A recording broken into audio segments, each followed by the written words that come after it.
á Suðurland FM. Já, sportþátturinn með ykkur hérna á þessu mánudagskveldi og já, eins og ég sagði ykkur áðan þá ætlum við að fara aðeins í hestamennskuna og það var náttúrulega landsmótið sem fór fram þar síðustu helgi á Hólum í Hjaltadal og nú eru komið með á línuna afreiksknapan Árna Björn Pálsson. Komdu blessaður og sæll, höfðingi. Blessaður og sæll. Hvernig hefur það? Ég er góður. Já, herðu, það er búið að vera heilmikið að vera hjá þér í sumar, eða ekki að vera á fullu hestbaki? Jú, þetta er búið að vera mjög annarsamt tímabil. Þetta er búið að vera langt, byrjaði náttúrulega snemma í vetur, þarna í meistaradeildinni og allir sápakki og svo vorsýningar Kimbotalansa og svo náttúrulega allar þessar keppnisgreinar, A- og B-flokkur og tölt og skeið og allt þetta. Og já, það er náttúrulega, kannski við förum fyrst í meistaradeildina, þú varst að vinna meistaradeildina, það ekki, hvað var það í þriðja sinn í röð eða? Já, þriðja ári í röð. Já, og þú áttur vona því að þú myndir taka þetta 3 ári í röð? Nei, maður náttúrulega getur aldrei búist í einhverju svona, maður náttúrulega bara einbyggis að því sem maður er að gera hverju sinni og mæti bara vel undir búið, skilur, með góða hesta og passar upp á að halda sér á tánum bara. Nákvæmlega. En já, svo er það hérna landsmótið, það var haldið núna á Hólum í annað sinn og í fyrst skiptið í 50 ár, hvernig er svona lestir á aðstæður þarna? Svona fyrst þegar hugmyndi kom upp Hóla þá hafði maður svona ákveðnar efasemdir þetta myndi ganga en svo þegar maður kom á staðinn þá sá maður að það var búið hérna til flotta velli og brekkur og aðstæðan er náttúrulega mjög góð þarna fyrir sko, það eru stór hesthús og hólf hérna út allt og hérna þetta rættist bara mjög vel úr þessu, þetta var búið að stilla þessu bara eins vel upp þarna og hægt held ég, þannig að þetta fór bara mjög vel. En já, við förum yfir landsmótið, þú sigraðir hérna allan varst fljótastur í 150 metra skeiði. Já. Og varst mjög nálægt Íslandsmetinu. Já, hún var hérna, þetta tók snöggt af. Já. Þetta var alltaf adrenalín að keppa í skeiði og ef maður er svona með svona mikinn flýti í þessu þá er þetta náttúrulega, það gefur svona ákveðið kikk. Og já, hún héti það ekki Korka sem þú varst á? Jú, Korka frá Stennisi sem er nánast við dvergamörk. Já, hún er svo lítil að hún sést alla. Já, það fer lítið sinna fyrir henni. Já, en hún fer hratt yfir. Já, hún fer hratt yfir, nákvæmlega. Já. En já, svo var það ekki B-úrslitinn og fleira sem þú tókuð þátt og þar varstu á loka eða ekki? Jú, já, ég var á loka í B-flokknum og hérna það gekk bara mjög vel en það var alltaf mjótt á mununum í þessum efstu sætum og þar voru 3 komur dýrar en svona er keppnin bara. Já, 0,05. Já, maður tekur því bara. Já, nákvæmlega. En já, svo varst að keppi í miklu fleiru? Já, þetta er náttúrulega var þetta í 250 metra skeið og tölti og hérna bara tók þátt í þessu öllu saman sko. En já, svona ef þú ferði yfir landsmótið, hvernig, já, fannst þér svona keppnin með þótti allan að það sem maður sá að, já, keppnin var virkilega jöfnilega bara í öllum flokkum?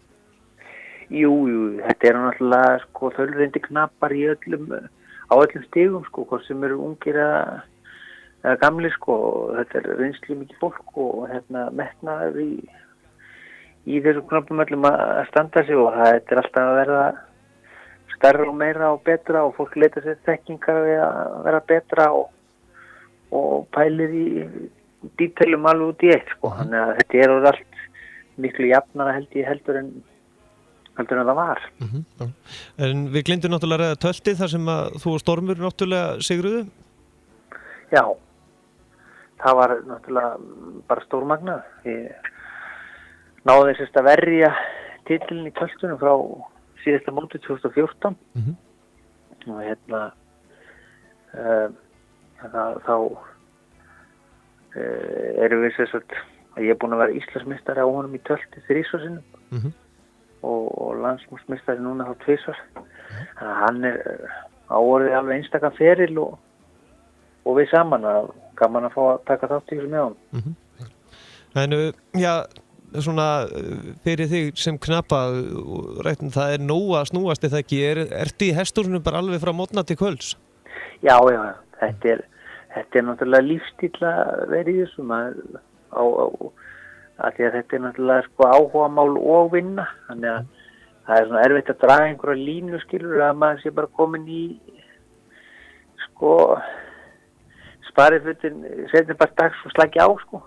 Það ekki þannig, maður bara að lifa og hrærast í þessu og það margt sem fylgir þessu sko. En hvað framundan hjá þig núna? Núna náttúrulega bara Íslandsmót og Selfoss á næsta leiti og maður svona undirbúið sig fyrir það náttúrulega allt öðru vísi keppni heldur en landsmóti. Það svona meira knappinn sem þarf að framkoma mjög nákvæmt prógram í svona íþróttakeppni, þannig að það öðru vísi, en mjög gaman að taka þátt í því og jafnvel aðeins stundum meira krefandi. En ef maður fer yfir bara hvernig að vera knappis þá það ekki alltaf gott að vera með gott bakland, það hlýtur eða ekki, það spila mjög mikið inn í, það ekki líka bara það sem að hjálpa manni í kringum svona mót? Jú, maður færi nú ekki langt á þess að hafa aðstoð. Og ég náttúrulega, við stöndum þétt saman eins og ég og Silvía kona mín, hún náttúrulega búin að hjálpa mér alveg útrúlega þessu og þegar maður sér ekki sjálfan sig þegar maður að æfa sig og annað, þá gott að hafa eitthvað sem maður getur leita af og hjálpa manni. Og almennt séð svona, fyrir hvert mót eitthvað svona skrekkur sérstakur eða ert þú kannski orðin bara svona þraulvanur og þú færð aldrei skrekk? Já, sko, þetta kemur ekkert við mig, sko, hvort það 10.000 manns í brekkunni eða engin. Þú veist, þetta kemst bara upp í vana og þessi fiðringur eða þessi skrekkur sem að tala að hann minnkar alltaf eftir sem þú ert betur undirbúinn. Að þú ert búin að æfa þetta bæði hjá sjálfum þér og í huganum og færi gegnum þetta, þá náttúrulega veistu meira svona að hverju þú gengur og þetta kemur alltaf svona smá spenningur og bara tilhlökkun, sko. Já, náttúrulega. Og í hverju mynd þú keppa á Íslandsmótinu? Ég mun taka þátt þar í 25 gangi og skeiðgreinum mjög líklega. Þannig að það verður nú að snúast í þér. Já, það bara, þetta ekki búið ennþá. Árni Björn Pálsson, þakka kærlega fyrir að gefa okkur tíma og gangið sem allra best í sumar. Takk kærlega fyrir mig. Bestu þakkir. Já, þess. Já, Íslandsmóti í hestaíþróttum verður haldið mitt hérna á Selfossi, félagsvæði Sleipnis á Brávöllum og það verður haldið núna dagana 21. til 24. júlí, þar sem öllu verður tjaldað til enda búist við fjölda knappa hesta og áhorfenda, þannig að það verður gaman að fylgjast með því. En við ætlum næst að skipta úr hestamennskunni yfir í torfæruna, aldrei vita nema við höfum meira pláss fyrir landsmótið. En öll viðtöl úr landsmótinu hestamanna á leið inn á síðun okkar á suðurlandfm.is og mun koma núna alla næstu daga. Ríðum og rekum yfir sandinn, ríðum sem fjandinn, sláum í gandinn svo að skemmti